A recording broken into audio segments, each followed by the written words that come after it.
Previously on Tasting in the Void. But I ran out of whiskey, so I'm gonna go get another. Why don't we do 2 whiskeys tonight? I got time, you got time. Well, if you don't have time, I mean, I could split this up. Tune in next for the episode that's going to immediately follow this, which is going to be me sitting right back down. I'm not even going to stop the camera. I'm just going to like do a clippy thing, because I've discovered I can edit movies on my phone and post them. So production quality is going to skyrocket from 0 to 0.1 on a scale of 100. We're going to go to a 0.1. So let's see what number 12 is in our calendar.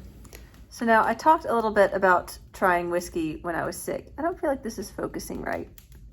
I don't know. I'm giving up on production quality. Oh, wait, I did that already. So this is empty now.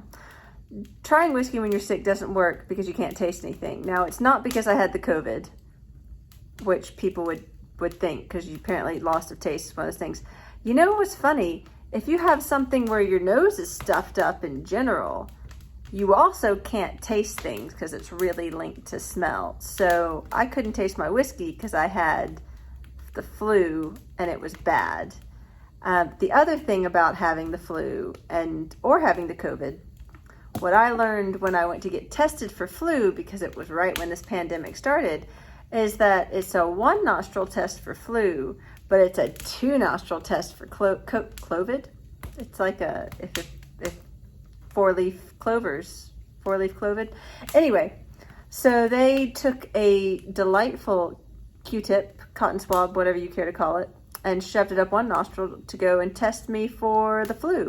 That took about 10-15 minutes of very panicked health workers who were not happy about what was going on in their world. And this was at the beginning. This was like March, I don't know, 2nd or something like that. Maybe a little later than that. Very early on. And then they were like, well, you potentially have been exposed to COVID and you have symptoms. So instead of flu, in addition to flu test, we're going to give you the COVID test. 2 Q-tips going, I think that they reached about like my eyebrows. That was how far up these Q-tips went into my nostrils.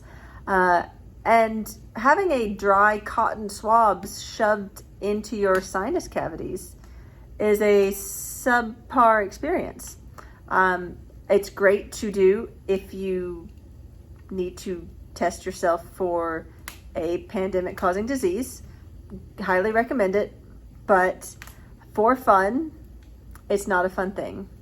I tested negative, luckily, even though I was symptomatic and had been in the city in Tennessee with the most cases. So, but luckily, I then had to self-quarantine for 2 weeks, or when I got my results back, whichever came first.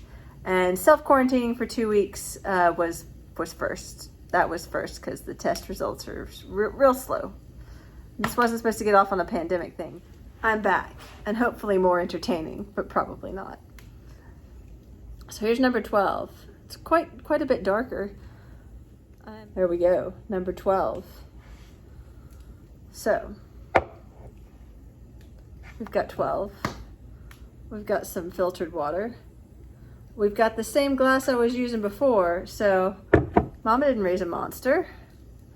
Though my mother also does not drink whiskey and probably doesn't really condone it, but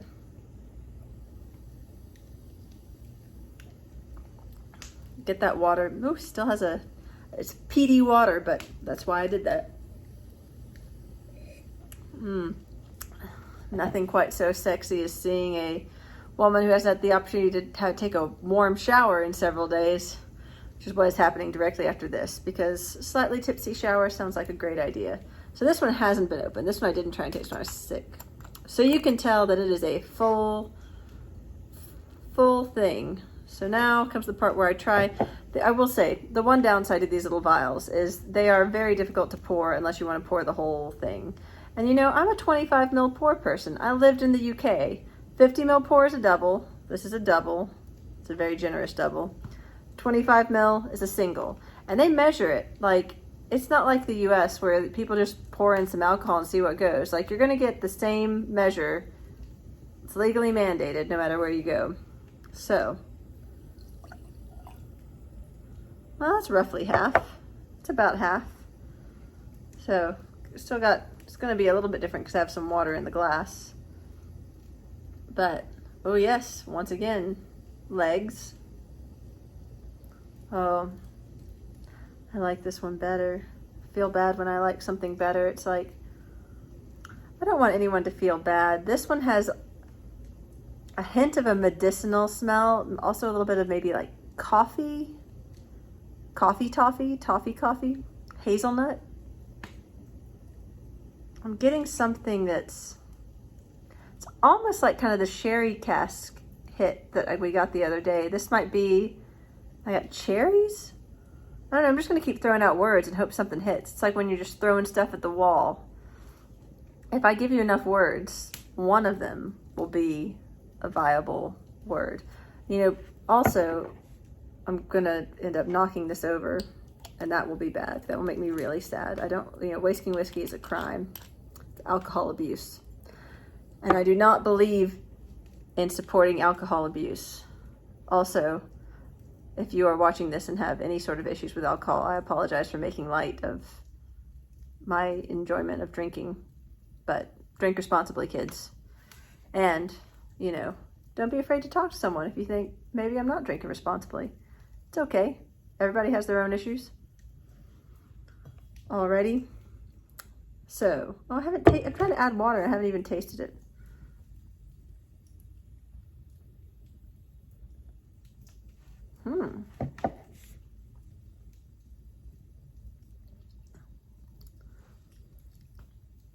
Initially smooth, then with that pretty alcohol-y kick. I'm gonna say this is something with a slightly, I'm gonna say slightly older than what I just had, but I don't know.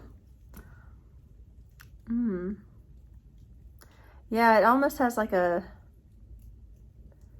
brandy, sort of sherry, sort of something. There's something there. It's a bit different. I really like this. Like this, I mean, even without the, this is bad because this is going to be one that I'm going to end up buying, and it's going to be expensive because that's what happens, is that I work in nonprofits and the arts nonprofit, and I used to be a practicing artist.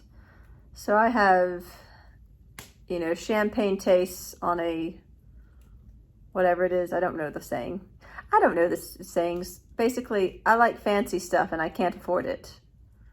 But luckily, I have people who love me and who can afford sometimes nice things occasionally and will share them with me. Or I save up my money and I splurge on $100 whiskey advent calendar that lasts me like the whole year. So see, I can just buy one of these once a year. Actually, I think it was like $150. So that's why this is good whiskey. Ooh, with the water already. See, this time I'm not going to say my go-to, which is butterscotch caramel, blah, blah, blah, because it doesn't have that. It has something that's kind of sweet, but it's alcohol-y sweet. It's very much, gosh, I wish I had words. You know, you'd think having written as much stuff as I've written in my life, but I'm not making a script here. I'm just going off the cuff. So normal people would plan, but now I've learned how to edit out pauses on my phone without trying too hard, because I don't want to try that hard. But I do want to drink more of this. And I mean, I could probably keep drinking things like this tonight, but I don't want this to degenerate into maybe after all Anne does have a drinking problem, because it's taken her that long to get through the calendar and then she's going to go through the rest of it in one night. Again, no one should make light of things like that. But I just did, because I'm a terrible person.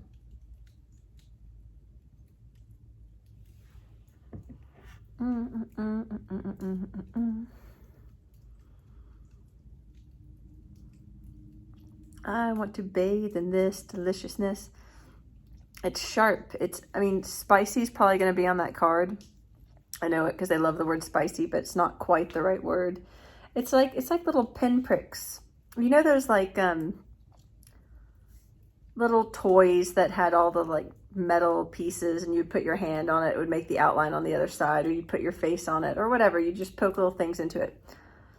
It's kind of that same sensation. It's almost a little bit metallic. Like, I feel like I'm thinking of like Sword in the Stone, Meteorite. Like, I mean, I can't have been the only kid who like licked a rock or licked a battery or something in their childhood. It could explain why I am the way I am, but definitely, you know, it has a little bit of that like metallic ting to it, but in a nice way. Like when you suck on a penny. There's the thing, sucking on a penny. Again, I'm weird. We all know this. So, but that's how, all these things are like putting off things, but it's nice. It's sweet and it's round and it's got that sharpness to it, but it's not too much because it's balanced out somehow by like magic.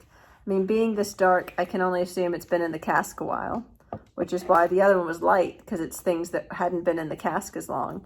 I didn't actually explain some of the stuff that I do know.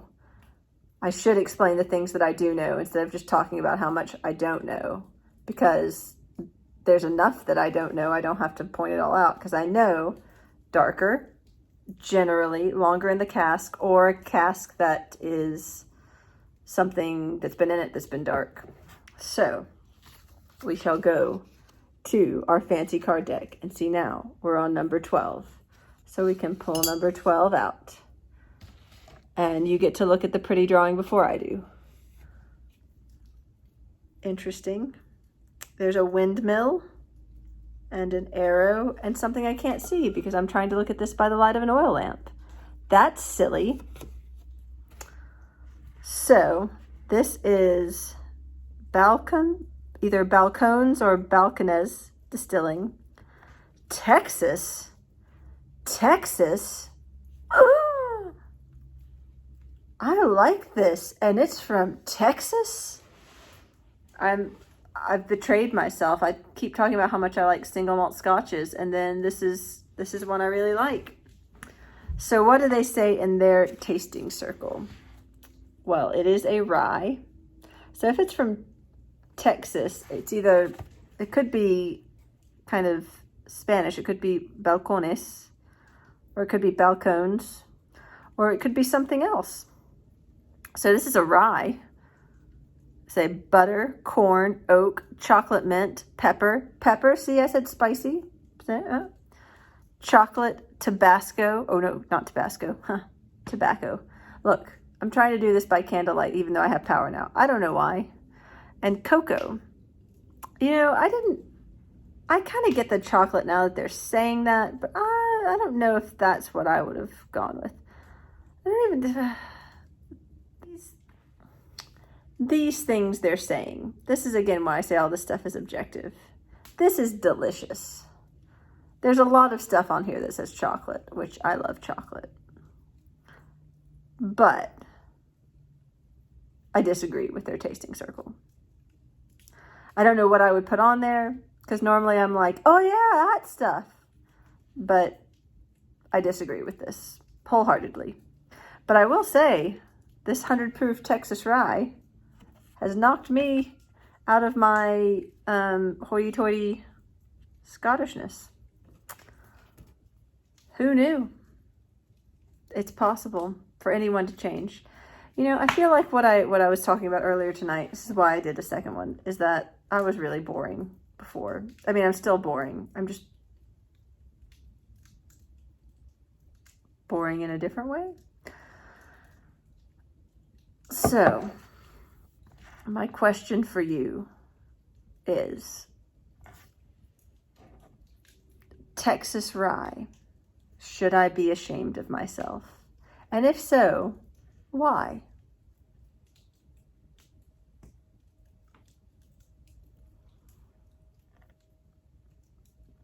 Join me next week.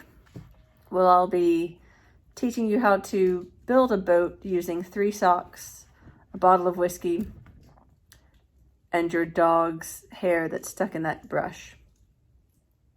Thank you. I've been a woman from the internet.